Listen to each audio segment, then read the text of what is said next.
వటసావిత్రి వ్రతకథ. భద్రదేశానికి రాజైన అశ్వపతి సంతానం కోసం 18 సంవత్సరాల పాటు సావిత్రీదేవిని ఆరాధించాడు. అతని అకుంఠిత దీక్షకు మెచ్చిన సావిత్రిమాత ప్రత్యక్షమై అతన్ని అనుగ్రహించగానే అశ్వపతి సావిత్రి అంతటి పుత్రికను వరంగా కోరుకుంటాడు.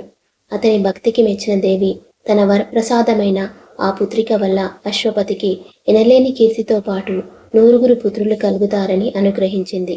అశ్వపతి ఆ వర ప్రభావంతో కలిగిన బిడ్డకు సావిత్రి అని పేరు పెట్టి అతి గారాభంగా పెంచసాగాడు. యుక్త వయస్కురాలైన సావిత్రి సాల్వరాజు వంశజుడైన సత్యవంతుని గుణగణాదులు విని అతన్నే తన భర్తగా చేసుకోవాలని నిశ్చయించుకుంటుంది. సత్యవంతుని అసలు పేరు జితాశుడు. కానీ ఎల్లప్పుడూ సత్యాన్నే పలకడం వల్ల సత్యవంతుడనే పేరుతో ప్రఖ్యాతి పొందుతాడు. అతని తండ్రి చ్యూమక్సేనుడు రాజ్యాన్ని కంటి చూపును పోగొట్టుకుని భార్య సమేతుడై అరణ్యంలో ఆశ్రమ జీవితం కొనసాగిస్తూ ఒక్కగానొక్క కుమారుడైన సత్యవంతునిపైనే ఆశలు పెట్టుకుని జీవిస్తున్నాడు.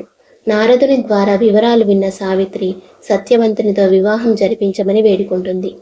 నారదుడు సత్యవంతుని ఆయు ప్రమాణం మరొక సంవత్సరం కాలమేనని, అటువంటి అల్పాయుష్కుని వరించవద్దని చెప్తాడు.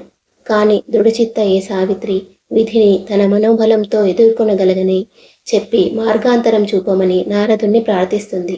నారదుడు ఆమెకు బాలా త్రిపుర సుందరి త్రిరాత్ర వ్రతాన్ని బోధించిన తర్వాత ఆమె తండ్రిని సంప్రదించి సావిత్రి సత్యవంతుల వివాహం జరిపించి వెళ్ళిపోయాడు.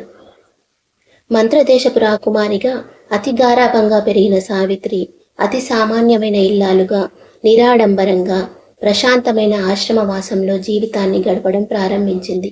అత్తామామలను జాగ్రత్తగా చూసుకుంటూ భర్తతో అనురాగంలో మునిగి తేలుతున్న మనస్సులో నారదుని మాటలు మననం చేసుకుంటూనే ఉంటుంది. మహర్షి చెప్పిన కాలానికి 4 రోజుల ముందుగా సావిత్రి బాలా త్రిపుర సుందరి త్రిరాత్ర వ్రతాన్ని ప్రారంభిస్తుంది.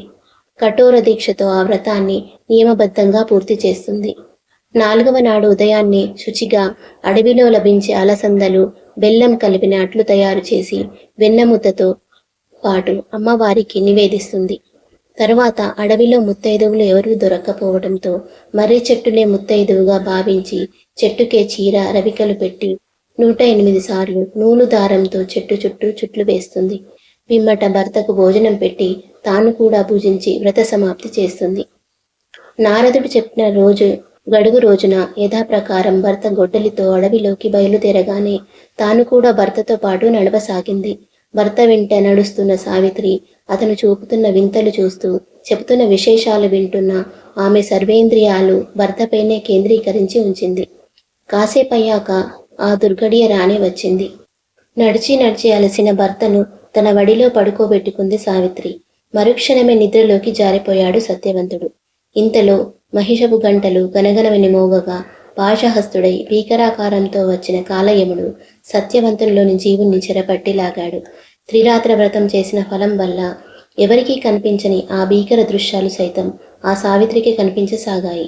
సావిత్రి తన భర్త జీవాన్ని తీసుకెళ్తున్న యముణ్ణి అడ్డుకుంటుంది. తనను చూసి కూడా చలించని ఆమెతో యముడు, నేటితో నీకు నీ భర్తకు మధ్య రుణం తీరింది. నీ భర్తకు జరిపించవలసిన సంస్కారాలు జరిపి నీ దోవున నీవు వెళ్ళు అని మరలి వెళ్ళిపోయాడు. విగత జీవుడైన తన భర్త శవాన్ని చెట్టు చాటున దాచి సావిత్రి యముణ్ణి అనుసరించింది. ఎవరో అనుసరిస్తున్నారని తిరిగి చూసిన యముడు, నీ ధైర్యానికి మెచ్చి నీ భర్త ప్రాణం తప్ప ఏదైనా వరమిస్తాను కోరుకో అన్నాడు. ఆ ఇల్లాలు అత్తవారింటి క్షేమం కోరి తన అత్తామామలకు చూపుతో పాటు పోగొట్టుకున్న రాజ్యాన్ని కూడా ప్రసాదించమని కోరింది. యముడు ఆ వరాన్ని ప్రసాదించిన సావిత్రి ఆయనను అనుసరించడం మానలేదు. అప్పుడు యముడు, అమ్మ మొండితనం మాని మరలిపో, అలాగే మరొక వరం, అది కూడా నీ భర్త ప్రాణాలు తప్ప అని అనగానే సావిత్రి తన పుట్టింటికి వారసులు కావాలని కోరింది. ఆమె కోరిక మన్నించి అశ్వపతికి 9 పుత్రులను అనుగ్రహించాడు యముడు.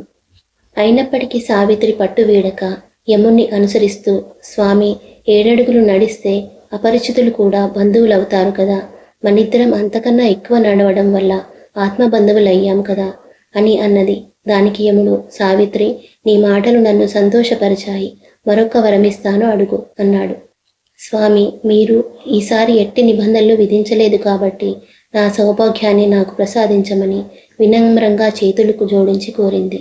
యముడు ఆమె వినయ విధేయతలను సమయస్ఫూర్తిని మెచ్చుకొని సత్యవంతుని పునర్జీవితుడిని చేసి వారిద్దరిని దీవించాడు. వట సావిత్రి వ్రతకథ సమాప్తం.